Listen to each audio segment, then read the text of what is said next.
Kai in emero foro mwanyi ya chole timbe iwin lok pa an udong auto. Kai in emero foro coffee ya chole timbe iwin lok kane. Tamente tikatimo mobilization pekdano ufu mwanyi. Anki koma atika foro mwanyi. Do atimo bu aliba chiel kimia boro. Mamiaro wa jolo mobilization pa OWC di waka cholo pu mwanyi. Wa jolo unu wa jolo. Pian mwanyi ubiriemu chan. Ento kai pere kipi pay pu mwanyi ibi bale chawani kai pere kipi pay fu mwanyi katange tikenyo be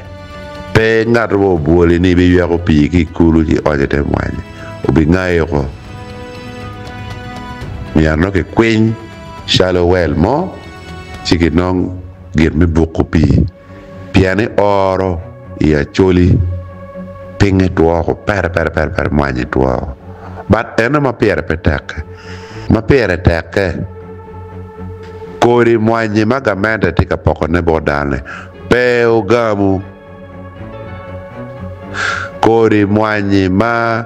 operation wealth creation tika poko ne bodane pe ugamu kori ne kono kiluone katusa 1 2 3 wa 10 pe ugamu meno kodi akuba kodi maki luoni grafted kodi maki kuba kodi mabe tiwi ya choli ene kodi maki pera maki luoni elite luire doma bo ingom luire doma bo tiki tap root chikeri ka oro biri ya choli yuayo pi mogo kepe ento grafted nyukode kuba magamene tika poko nani luire peke taproot peke taproot era umbera rio eno rando komalo ubituo ko wengi oro kangata piye lokani kuchero pen honorable la odwa mikid gum mwanya ne tuo ko weng so la kode jo mone magatika kelo grafted kodi ya choli ni gite kerne waka cholu kwe mwanyi ho wakwa doke chan keta yange lok ene awaje wabot jomi operation wealth creation awaje wabot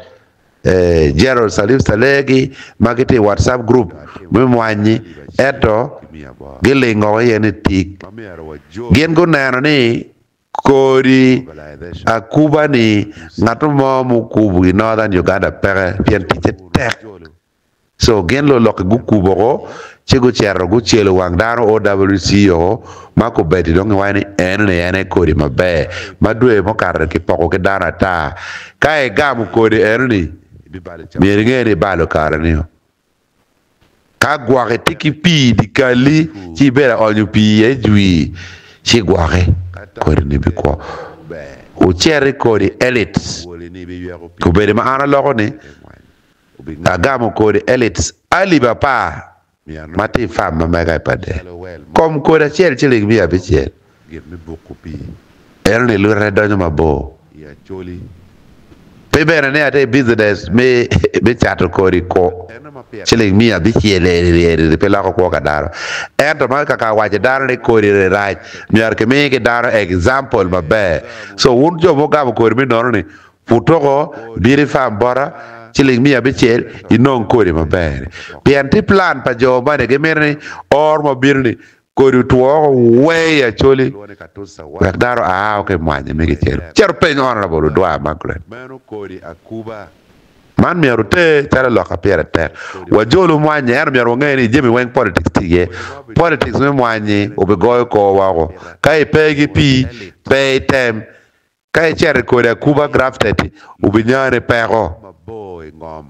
man gin matamni a white board luak batika poro coffee se mere information mo kara pat ira mo kwanyo kara e biri fama mega kanano no kepa watie ka yele kere ilokpa mwanye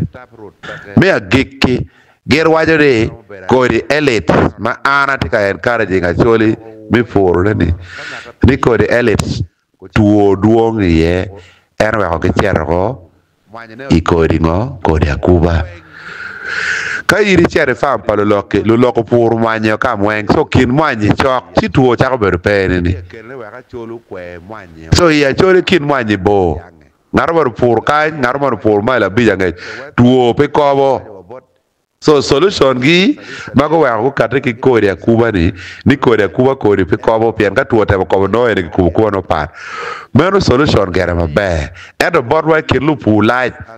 mwanye pete kam weng matuo ngo romo ko so ka obu wuji loka we ka che cher ga ko mo ne pian ti mi nono ne bere pian supplier don gero no chete gi ko billion ki bor per so wealth creation don e mer na ngat ma miara ki bol bot ki